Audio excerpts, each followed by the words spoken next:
लोग जिन विषयों को डिस्कस कर रहे हैं ये ध्यान रखिएगा, ये विषय बिल्कुल महत्वपूर्ण नहीं है और बहुत महत्वपूर्ण है। किसी भी समय मेंस में क्वेश्चन लिखने को आ सकता है, किसी भी समय प्री में लिखने को आ सकता है। मेंस में क्वेश्चन संविधान पर लिखने को जरूर नहीं मतलब हो सकता ना आए, लेकिन जीएस का जो पेपर होता है वहां पर लिखने को आता है।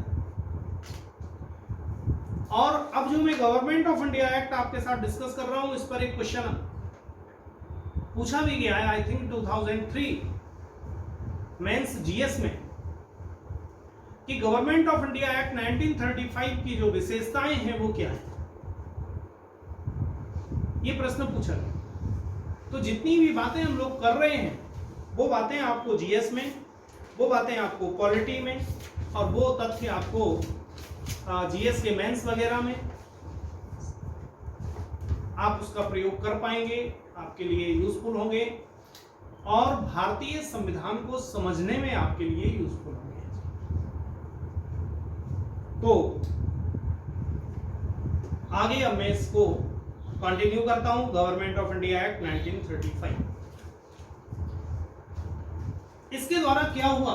सबसे पहला काम, पहला पॉइंट, भारत में संघीय सरकार की स्थापना कर दी गई। पहली बार भारत में फेडरल गवर्नमेंट स्थापित हुई। द फेडरल गवर्नमेंट या federal governance system introduced in India.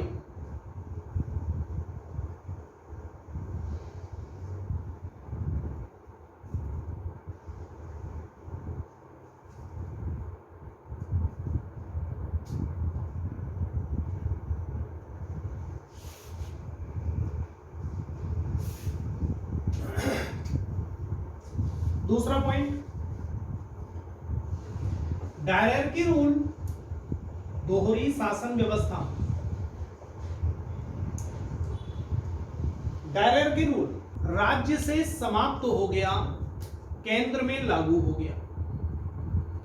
The directory rule ended या the directory rule has been ended from states and introduced in central system.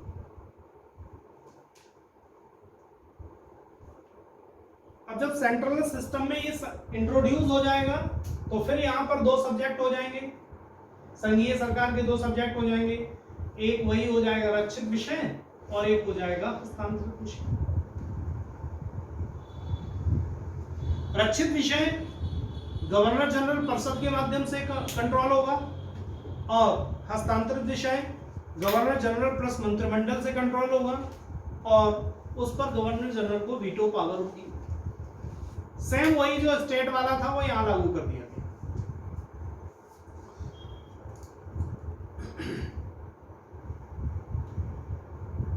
केंद्र में द्विसदनीय व्यवस्था, by cameral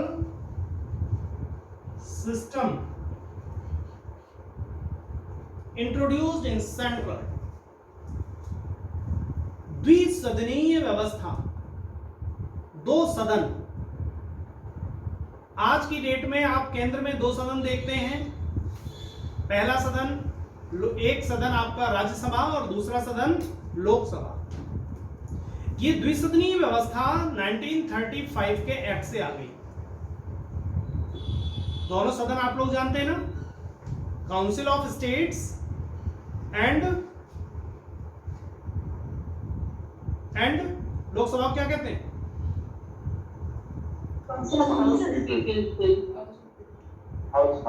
house of people. ठीक है ना, तो ये दो आ गए। अब देखिए संघीय शासन व्यवस्था, इसकी अब यहां पर थोड़ा सा विचार करने की जरूरत है कि दो सदन क्यों आए। एक सदन राज्यों का प्रतिनिधित्व करेगा और एक सदन लोगों का प्रतिनिधित्व करेगा। तो दो सदन क्यों आए? दो सदन इसीलिए आए क्योंकि भारत में फेडरल सिस्टम लागू किया गया और जो फेडरल लेजिस्लेटिव असेंबली है उसमें राज्यों का प्रतिनिधित्व करने वाली कोई संस्था होनी चाहिए। इसलिए राज्य सभा की स्थापना कर दी गई, द्विसदनीय व्यवस्था स्थापित कर दी गई। तो ये फेडरल सिस्टम से जुड़ी हुई है, फेडरल सिस्टम की देन है। अगर हम भारत में फेडरल सिस्टम खत्म कर दें तो केंद्र में राज्यसभा की कोई जरूरत नहीं है।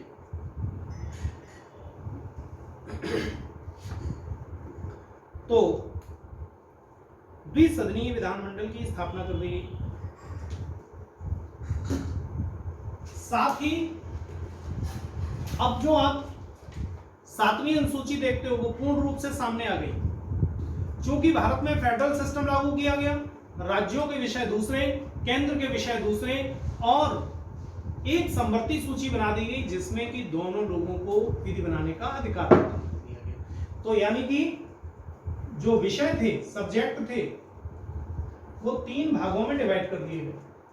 एक था सेंट्रल या फेडरल लिस्ट, जिसको आप सेंट्रल लिस्ट भी कह सकते हैं, दूसरी स्टेट लिस्ट, और तीसरी कॉन्करेंट लिस्ट, समवर्ती सूची।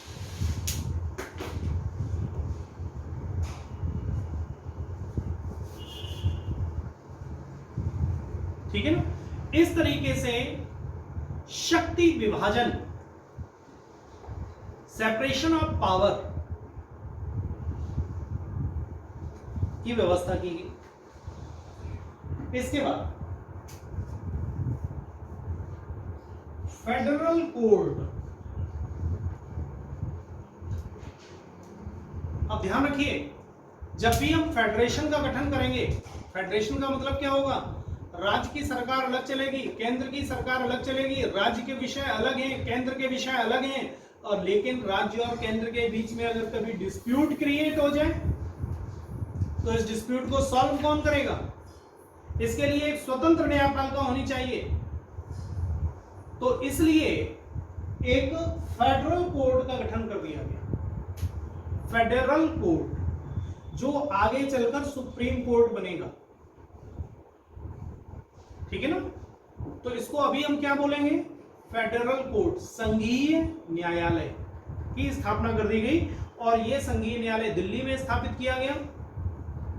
और ध्यान रखिएगा, संघीय न्यायालय अंतिम न्यायालय नहीं था, इसकी अपील प्रिवी काउंसिल में होती थी।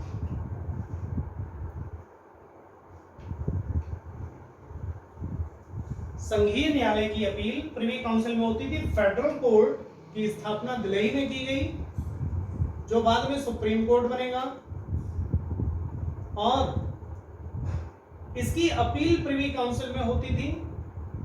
इसका अपीलिएट कोर्ट प्रिवी काउंसिल था। The privy council was the appellate court of federal court.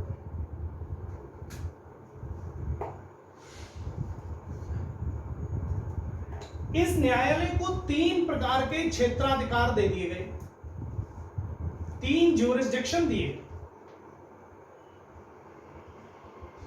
Jurisdiction सभी लोग समझ रहे हैं?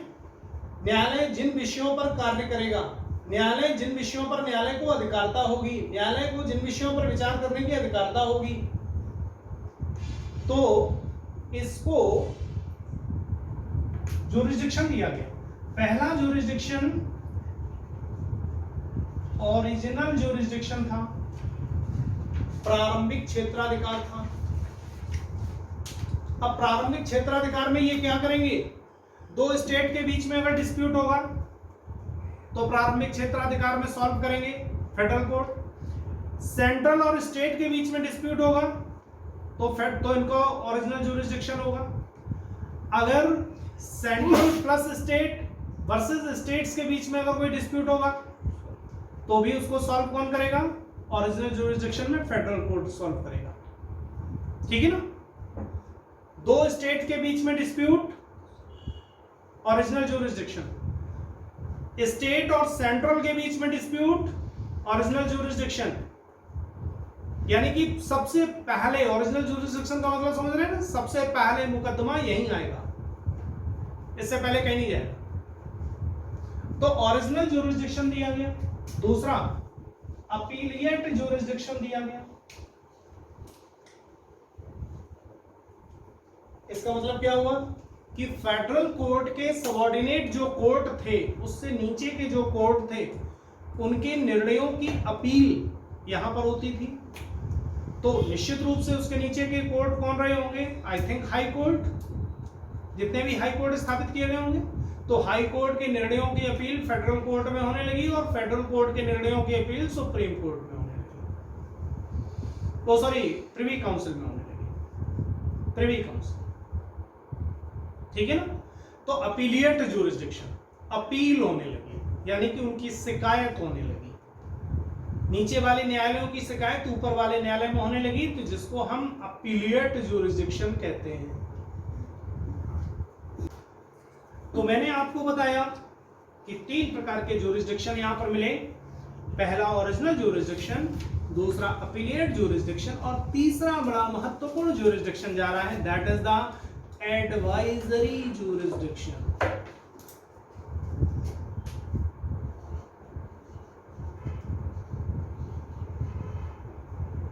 इसका मतलब क्या है? सलाहकारी अधिकारिता है, सलाहकारी अधिकारिता में निर्णय दिए जाते हैं।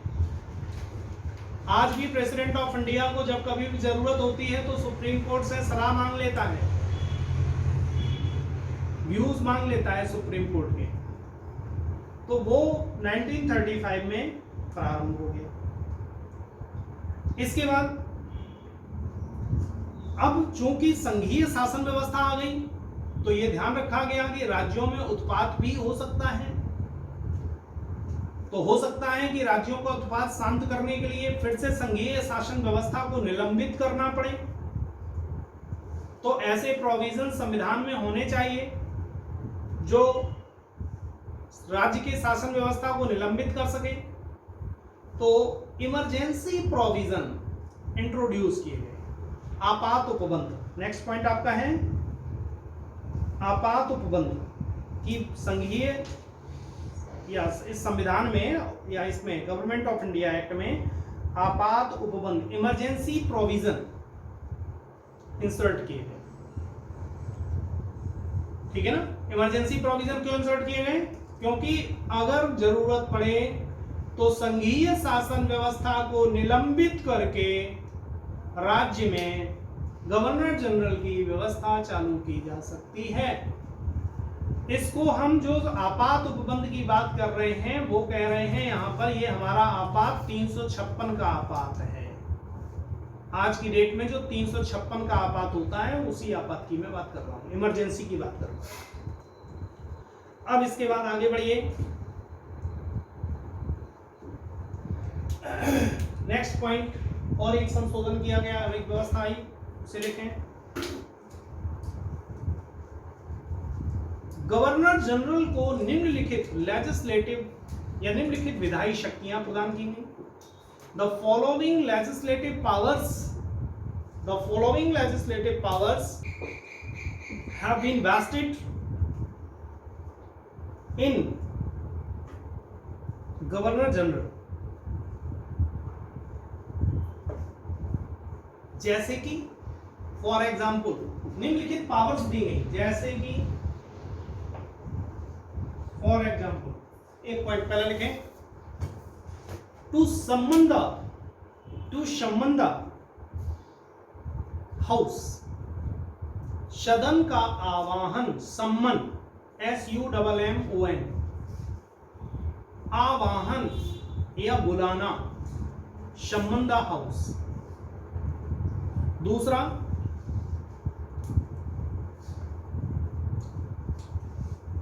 सत्रावसान,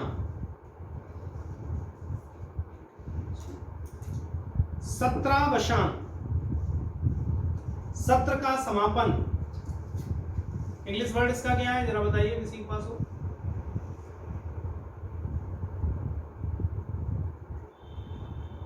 सत्रावसान,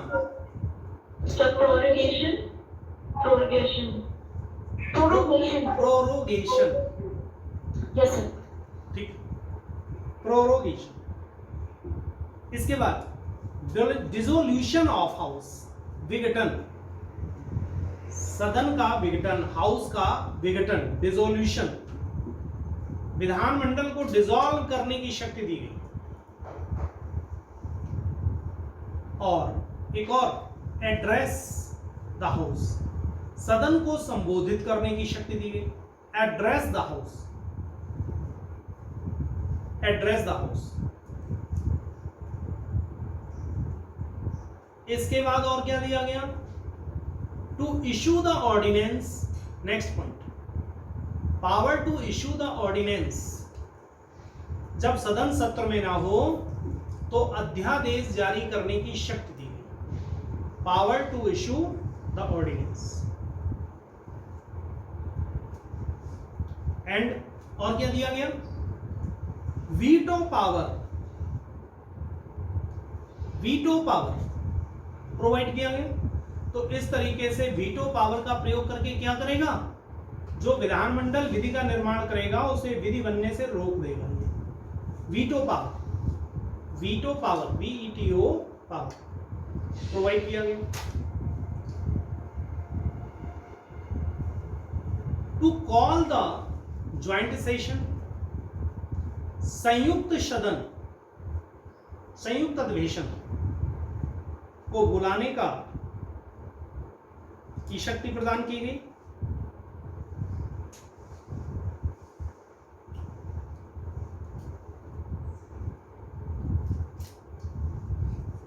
तो ये कुछ विशेष शक्तियां गवर्नर जनरल को प्रदान कर दी गई।